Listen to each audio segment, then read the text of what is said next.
Okay, so we are on Yurches Amud Aleph, the end of 18A2. Rav Yosef Amar. So we just mentioned that so we can't do you want the Gemara?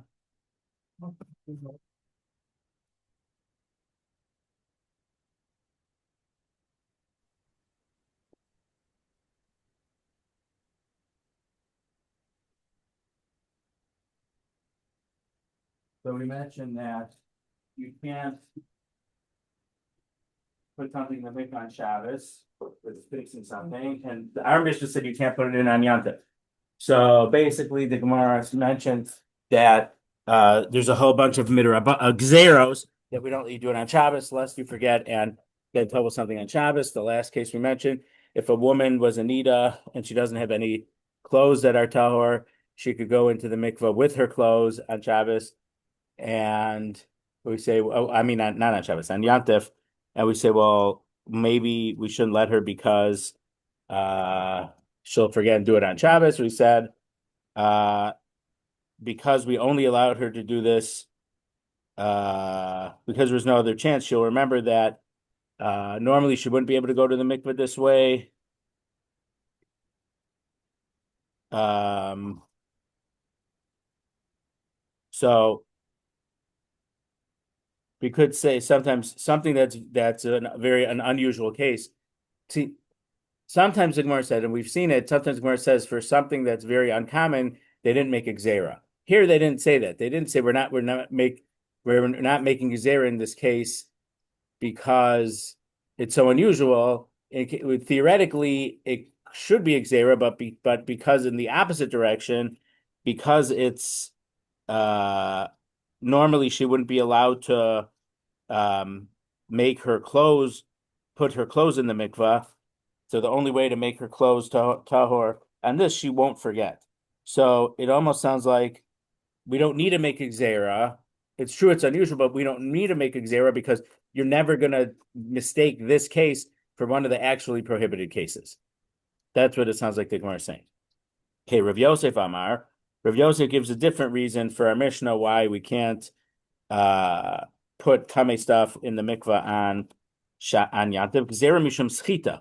We're worried about squeezing out the water from whatever you are uh, putting in the mikvah. So if you could put a blanket or your clothes in the mikvah, you might squeeze out the water from it, and that is a tolda of schita on which is one of the malachos. So it's misas based in on Shabbos, and it would be a lav on Yantiv.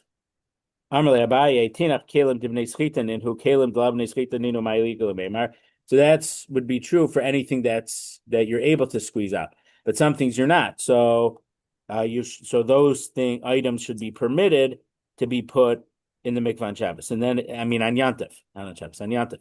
But if you say that, then it should be not just clothes, but then you could probably say, okay, my fork became tame, so there's no problem of wringing out your fork. We starting about clothes, but it doesn't have to be limited to that. So Amarle, so he answered to Abaye, Gzera Hani Atu Hani. No, so he said there's no difference. The main reason is we don't want you to wring out the water. And so even anything that's non-wringable, we're prohibited also because of Gzera to strengthen this halacha. So he asked all the same questions we asked on the previous Gemara from the well, from the woman, if it became Tame on Yant or at the beginning of Yantif versus if it became Tame before Yantif, and they gave the same answers that these things are either Xeros also, or it's so unusual, there's no reason to make a Xera. Rabbi, so his name is spelled Beis Yud. It looks like it's Bibi, but uh it's different, and it's a Gemara in Shabbos, I think, and it's his name is probably pronounced Bevo. Bevo Amar Gzera Shema Yasha. The Gzera is maybe you're going to wait and to be tovel, and because you're waiting, it's going to end up that Yantif is going to start and you hadn't brought it to the mikvah. So we don't let it. You do it on put kalim in the mikvah on Yantif so that you don't delay and wait, and you have to do it on Yantif. It's a way uh to to uh to not procrastinate. Now, to a certain degree, the very first Mishnah in Brachos is similar to that.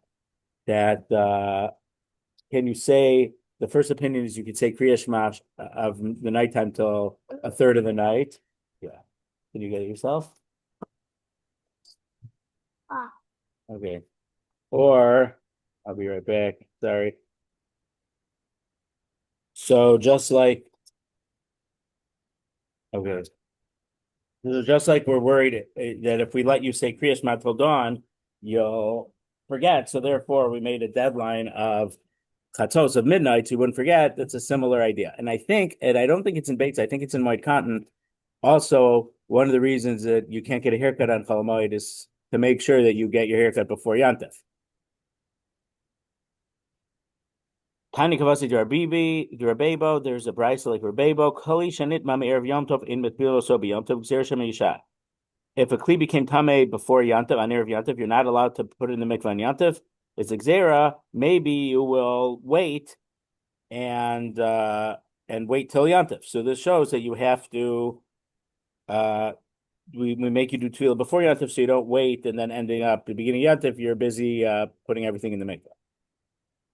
Rabbi Amar, Rabbi gives a fourth explanation. It looks like you are putting the finishing touches on a kli. You're making something that wasn't usable to now a state of being usable.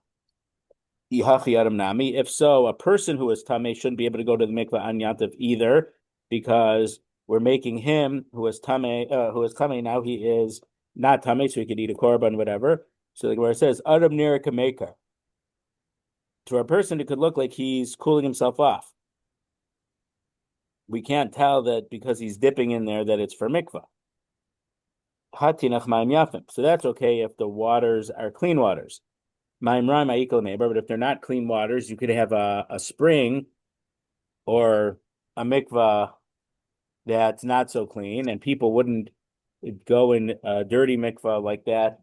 Excuse me, a dirty pool like that.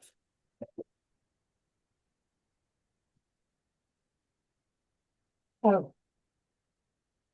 To cool off, but they would.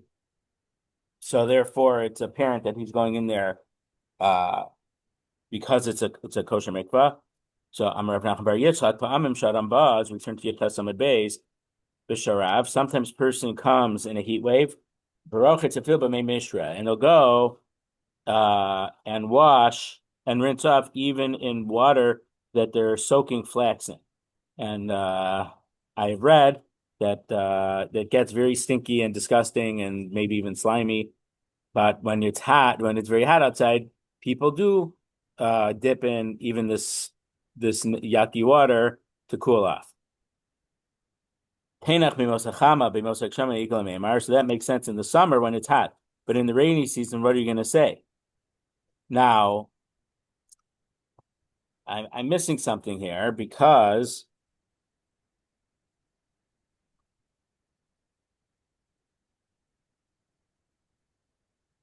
there's one Yantif that's clearly in the summer, and that's Shavuos.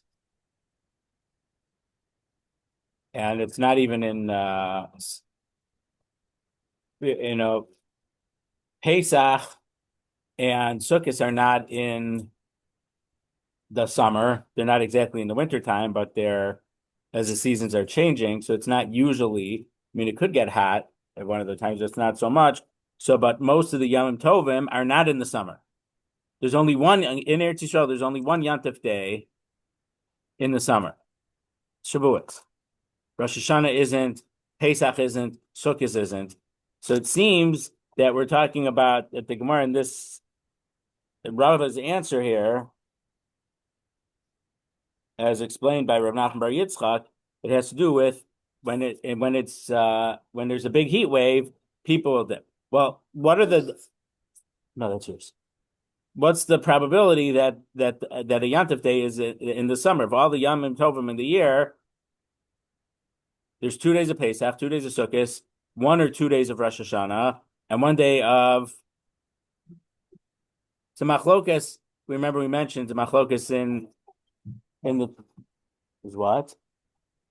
Is what over? You don't want to watch this one anymore? The when's what going to be over? What? This movie? No, turn it off. This video is going to be on for another 2 minutes. Is that what you're asking? Want me to open that for you? Again. Okay, what bracha do you make on it? The cookies. Barami name is on us. Amen. But when it's the rainy season, what's the justification to allow that we would prohibit to tovel a kli, but it's not a problem to tovel a person because the person might be hot. So Amar Rav Nachman Bar Yitzchak,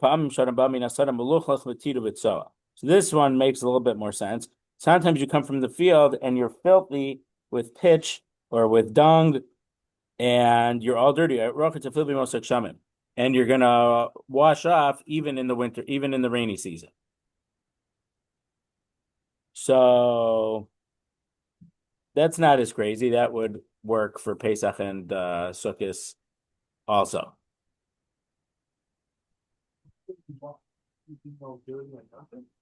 No, you shouldn't. You shouldn't be. But if someone was, people would take a quick dip, even if it's in dirty water, to clean off, because the dirty water can clean off when you're more dirty than the water. Yeah, David.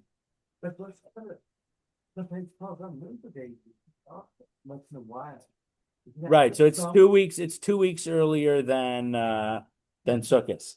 It's possible, and I've been in Israel even on Sukkot when it's been in the 90s. There's been a heat wave. It's possible, but it's been in the 80s here. Right, and then it's been 30 1 day later, or 5 hours later. Yeah. So construction is always every day nowadays. It used to only be summer, but now it's year round.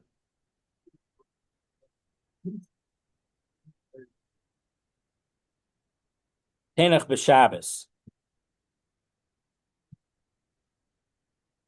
So, okay, so this is a big sugya in and of itself. So this would make sense on Shabbos. There'd be times where you can rinse off, not very often.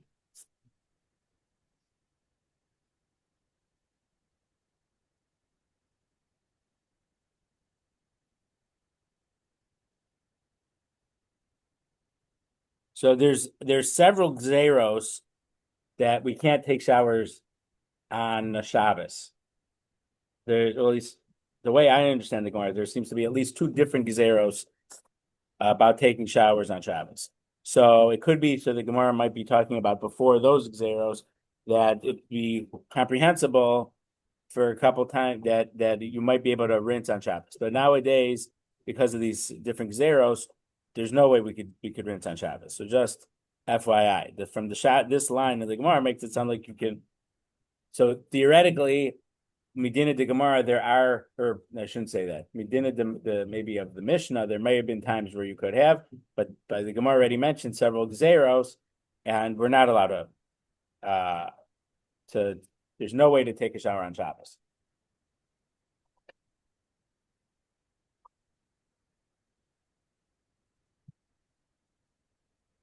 Yom Kippur ma'ikal meimar. What about Yom Kippur? Yom Kippur, you're not allowed to wash past the elbow, past your knuckle. So if we let you tovel on Yantif and on Shabbos and the times when that was okay, you might come to make a mistake and a person might go to the mikvah on Yom Kippur also.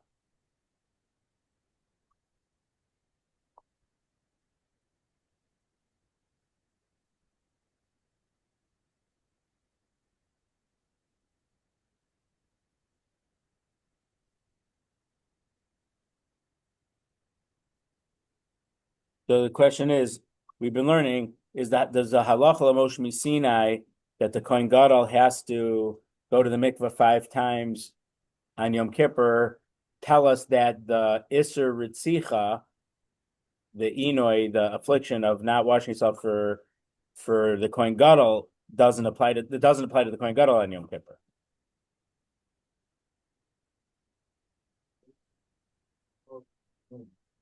What? The Kohen Gadol has to go to the mikvah. Yeah, correct. Um, if if women if women if a woman's time to go to the mikveh is on Shabbos, a woman is allowed to go to the mikveh on Shabbos. Most people are very lenient in regard to even allowing a heated mikvah, but that's really a tremendous. From the way I remember the Gemara in Shabbos, which talks about taking showers, that's one of the gzeros that it can't be hot. If it would be, is because you might have warm and the mikvahs nowadays are heated, so that's something that I don't understand. But that would be, um, but it means a person. A person can go to the mikvah on Yantif. That's what we're talking about. It said man, but it would apply to a woman if she needed to go to a mikvah also. But it would be unlikely that she was covered in mud from head to toe.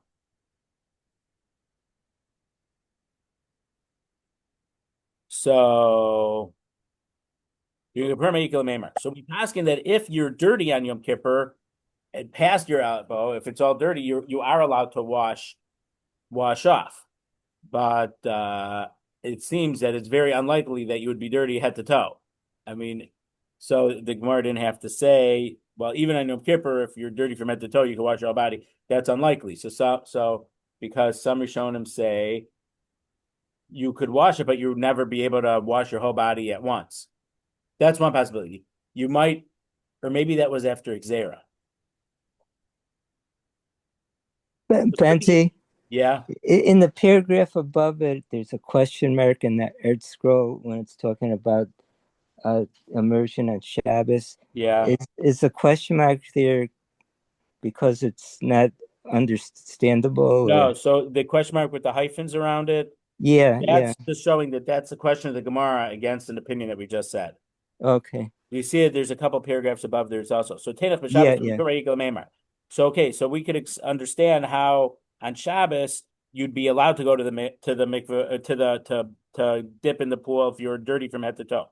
But Yom Kippur But what would you say about Yom Kippur? Yom Kippur, one of the 5 afflictions is we don't wash. So if you're all dirty, you shouldn't go in that on Shabbos on Yom Kippur. And if we would allow you to be tevila on Yantif, you might come to do tevila on Yom Kippur when it's not allowed. That's the question of the Gemara. But I was just saying, on Yom Kippur, if you're dirty, you're allowed to wash off what's dirty. So, but this might be based on the Xera. You wouldn't be allowed to put your whole body in one at a time. So, like if your arm is dirty, you're only allowed to wash your whole arm. But if your whole body is dirty, you'd put one arm at one time, or your legs, one leg at a time. You wouldn't be able to wash your whole body at once. It'd be, we call it avarm, limb by limb. So because if Yom Kippur wouldn't be allowed to go into the mikvah, we should still make the gzera that you couldn't be tovel on Yantif lest you come to be tovel on Yom Kippur. So Amarava meika midi de b'Shabbos shari uv Yom Kippurim aser. Is there anything that's on Shabbos is allowed in Yom Kippur? It's aser. Elahol b'Shabbos shari Yom Kippurim nami shari. If something is mutter on Shabbos, it has to be mutter on Yom Kippur also. So Rava's opinion is a little interesting.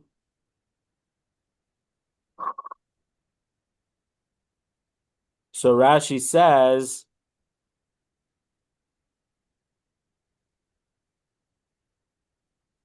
Oh, so on Yom Kippur, no one would ever assume that you're cooling yourself off.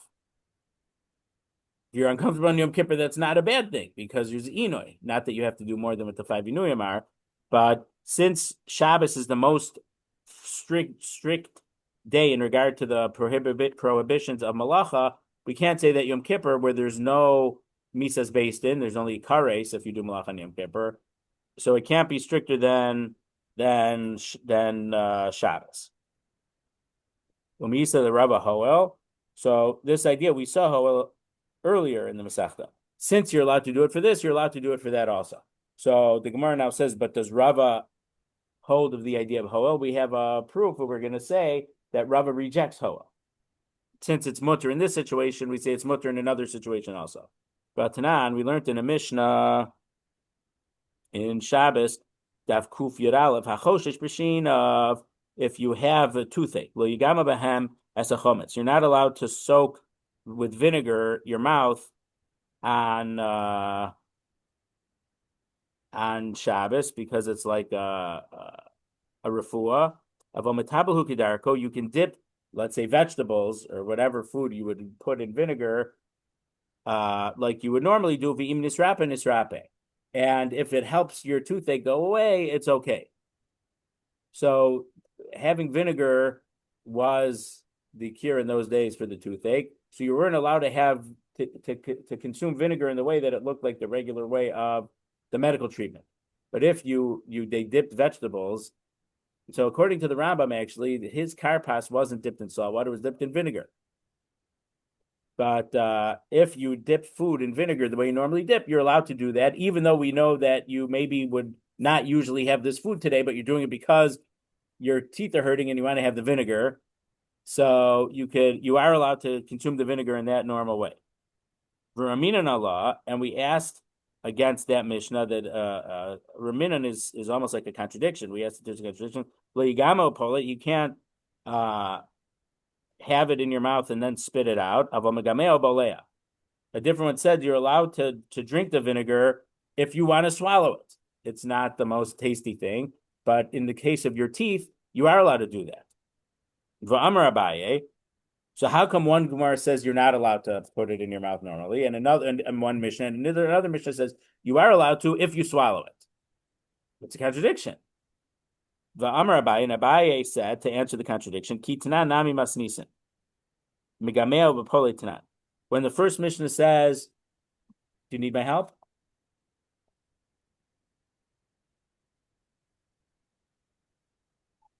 Okay, I'll be right back. So when did the Mishnah say, the first Mishnah say that you're not allowed to have the vinegar because your teeth are hurting? That meant if you were going to spit it out. But the first Mishnah holds that when it wasn't a blanket prohibition about having the vinegar, it was only prohibiting the vinegar if you were going to swallow it. Excuse me, if you were going to spit it out. Swallowing is okay. But Rava Amar, Rava and Abaye, we're Bali Plukta, and we always pass like Rava, except in 6 cases. Afilu tema megamea ubalea. You could even say that you're allowed that it's swallowing, and still the Mishnah says it's prohibited. V'lo kasha, and it's not a contradiction. Kan kodem tibel, kan la'achar tibel. Where you're allowed to swallow it is before the meal, because before the meal that was a way to eat. You would have vegetables dipped that helped the appetite. So eating it in that way was something that was commonly done, so it's not a problem. But kan la'achar tibel. But when it said you're not allowed to have the vinegar, even if you spit it out, even if you swallow it, that would be after the meal. Because no one does that, because eating the stuff with the vinegar helps your appetite. You're not going to be using that after the meal. The Isa, and if it's true that Rava has the love Hoel, since we allow it in this case, we should allow it in that case. Name a Hova Kodem Tibel Shari, Lacher Tibel Nami Shari. We should say that since you're allowed to have vinegar before the meal, you should be allowed, and because even though you normally dip your vegetables in it, even if you would sip it and swallow it, it's okay. So even after the meal, we should say that you're allowed to even sip it, because Hoel, once we allow you before, you should be allowed to it after. So we see that Rava does not have the idea of Hoel. So the Gemara says, Hadar be Rava me'ahi. Rava retracted. You don't want to watch this? I go into it later. You see about Haman and Mordechai. Yeah.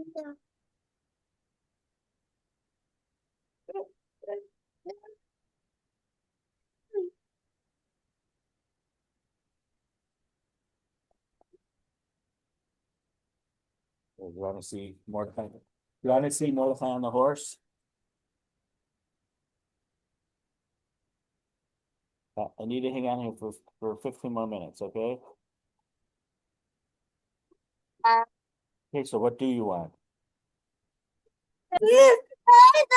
The Hadar be Rava me'ahi. So Rava changed his path the way he explained the vinegar. The hahu me'ahi Hadar be. So it's true. The way that we just explained Rava is inconsistent with the way that what he said there about the vinegar.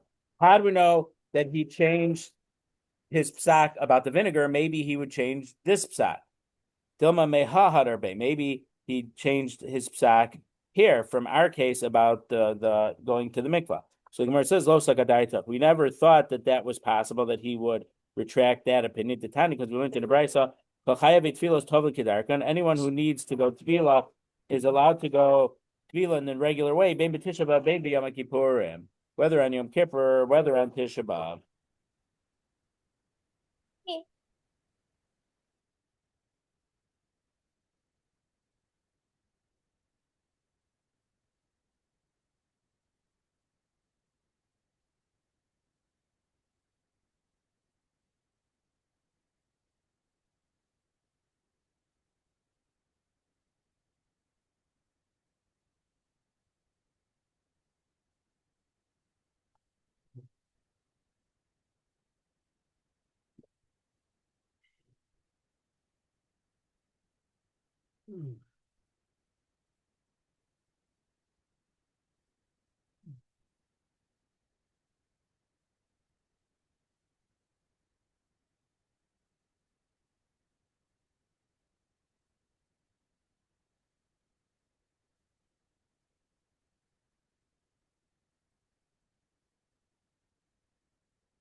You're muted.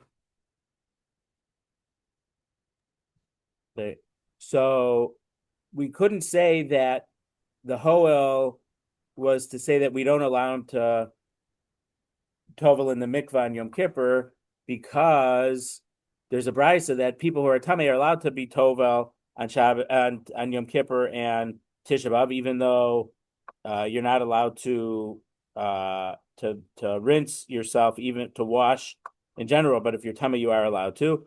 So we couldn't say that he was super strict and not allow you to be tovel on Tisha B'av or Yom Kippur. Okay, the next part of the Mishnah, but they agree, Beis Shammai still agree that you can, if you had tamei water in a stone bowl. Stone is not mekabel tuma at all, stone bowls. So what you needed to do is you needed to just dip it a little bit under the water so that the surface of the mikvah and the water in the bowl will touch each other, so the water will become tahor. I don't like this. Okay. So choose a different. Yeah. It's in British English. It's in English like in London. So my avolomad bilit. So what does the Mishnah say? You're allowed to connect the waters, but you're not allowed to dip the whole vessel in the mikvah. Amar Shmuel says, Ein maplinas akli agav mema. You're not allowed to put the entire kli in the mikvah just in order to connect the water that's in the kli to the waters in mikvah to purify the waters. L'taro b'yom tov, to make it tahor on yom tov. Mani masnisin, who's the Tana of our Mishnah? Lo Rabbi, lo Rabbi, lo Rabbanan. It's not the Chachamim and it's not Rabbi Yehuda Nasi. The Tana, because we have a brisa. Ein matbilin as a kli agav meim of l'taro. You're not allowed to put a whole kli in the tevila if it's tame and it also has tame water inside. Ve'ein mashikin es hamayim b'kli even l'taron, and you're not even allowed to in a kli even, which itself is tahor. And you have tame water inside. You're not allowed to lower the kli enough so that the waters of the mikvah touch the water in the bowl and then make those waters tahor. Divrei Rabbi. So that's the word opinion of Rabbi. So Rabbi isn't like our Mishnah because our Mishnah prohibits the first part, but our Mishnah says that you are allowed to do hashaka to let the waters touch.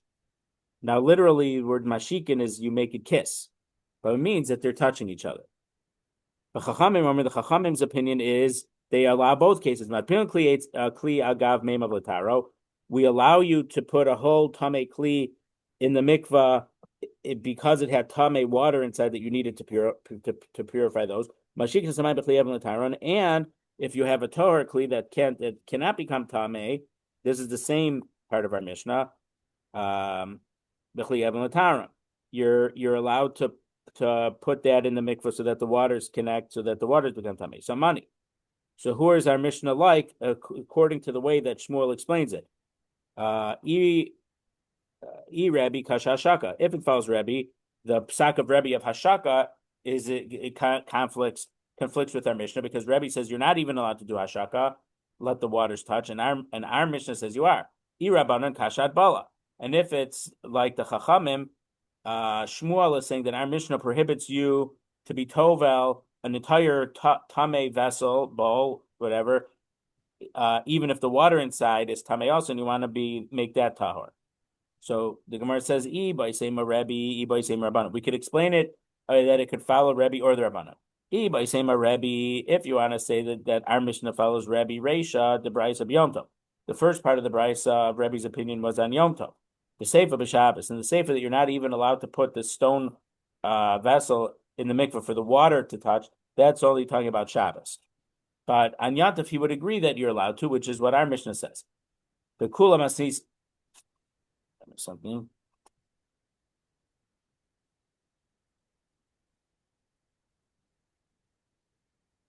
The Kula Masnisin b'Yom Tov, but our Mishnah is all talking about Yantav.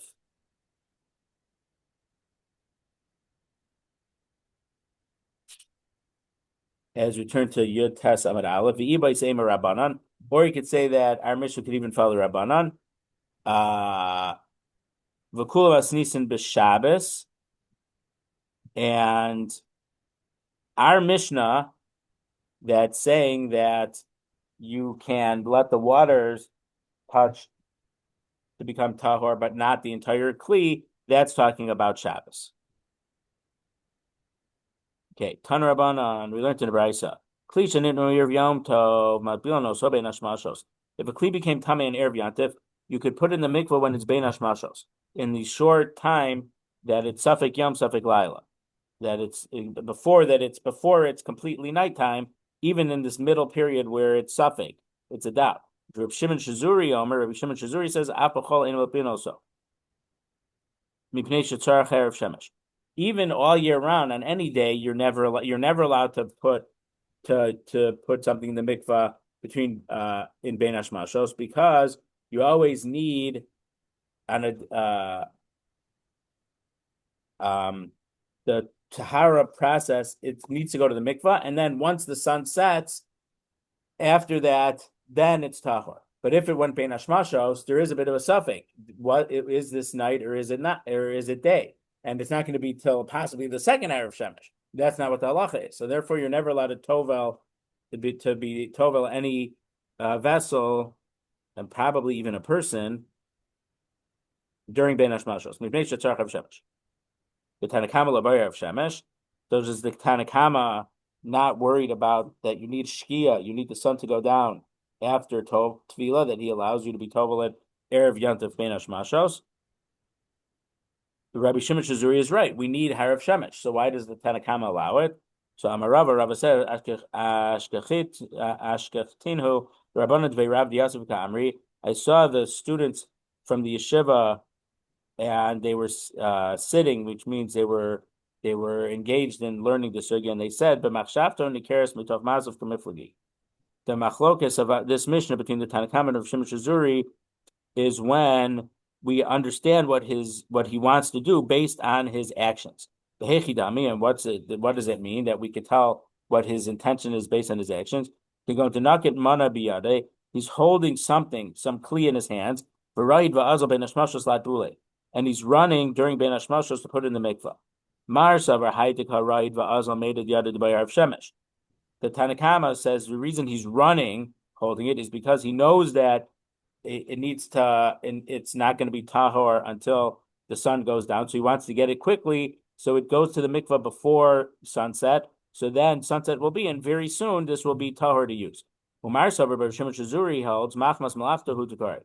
He's not running. Let's put it this way: he's running because he needs to finish whatever he's doing, and he needs this kli. Yeah, because of the minchas getting later.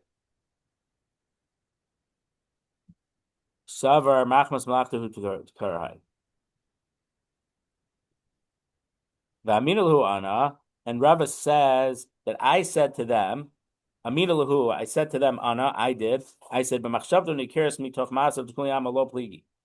When we can tell what he needs based on his actions, everyone agrees that it's usable. Ki pligi, when they're arguing, could go into idmi b'pachos mechadasha. The problem is that it became tameh with something that was smaller than the size of a lentil. And meaning it's a suffix if this actually became tameh or not, because the thing to be metame the sheretz, the creepy crawler, had to be the size of a lentil, and he wasn't sure, so he ran to ask a shaila, is this tameh or not? He came before went to ask a shaila, but pachos mechadasha idmi lo. Does it become tameh if it became in contact from less than a lentil size of a sheretz or not? Mar savar mitolo gomer. Rav Shimon Shazuri holds this person is not knowledgeable. He doesn't know that you're allowed to, that it needs to be at least the size of a lentil. Harav Shemesh nami lo gomer. He doesn't know the halacha about Harav Shemesh also, that the kli isn't tameh. It doesn't become tar just with putting it in mikvah, but you need the sun to set also. So because he doesn't know that, we say that for him this tevila doesn't work. Umar savar, but the Tanakhama holds hu delo gamer ha harav shemesh gamer. He can know some halachas about tefillah and not know some halachas of tefillah. So we assume that he knows the halacha of harav shemesh, but he doesn't know about this halacha of what's the minimum size of the sheretz that to make it tameh. If it's the sheretz is smaller than that, it doesn't make it tameh. Okay, we'll just finish up to the Mishnah, just a few more lines. So you can be tovel from literally from back to back. What does this mean? The Mishnah, it was unclear what it meant. Taner Rabbanan, we looked in the Beitza. Ketzim migav legav. What does it mean that you can be tovel cleave migav legav? Harota lasos gito. If he wants to press wine, al gav kado, meaning he was going to use an oil vessel to press his grapes. The kado al gav gito, or he wants to make the olive thing by using the wine press for it. Ose. So what's the problem here? The problem is that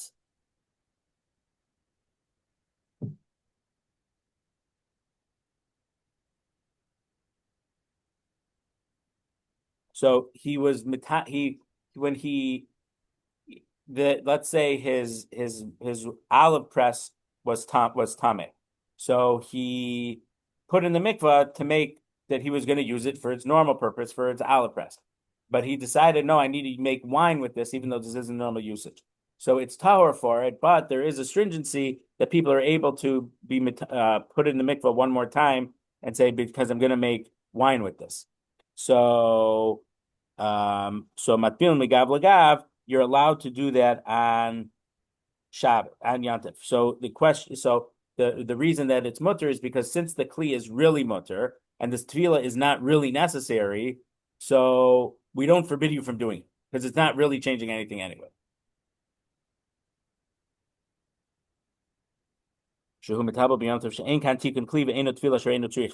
And he's not fixing the kli, and it's not a real tefillah because it's not necessary. I mean, you're putting in the mikvah, but it's not changing the status because this object is already tahor. Then the last side means from group to group. How are you tovel from group to group that you're allowed to do this on Yantif? So you're planning on participating with the Korban Pesach with one group, and then you change to go with a different one, Hershus Biyado. So this is the Gav L'Gav was probably related to Truma related stuff. Truma, so stuff that can't be Tamei Midiraisa, the Chachamim made Gzeros that it could even become Tamei for Truma, even though there's Midiraisa, there's no Tuma here. So then there's one bigger level that the Chachamim made is that for Korbanos. So if you were going to eat with Shmirel's group, so you made all your stuff is tahor, you put in the mikvah, but then you decided you're going to eat your korban with the davar group because it's a korban related thing. Again, it's nice to be tovel it a second time for the group that you're intent to eat it with, but halachically it doesn't change. It's already tahor, so it's not so you're not really changing the status of the kli. It's already tahor, so you're allowed to do that tevila on yantif. But again, if it's talking about korban pesach, it would have to be bein hashmashos. If it's Pesach night already, you can't change mechabur el chabur, I don't think, because you had to be shachted already, which was before sunset. So not in the morning, but before sunset. It was the afternoon after the. Okay, so we have to daven mincha now, and again, no share next week.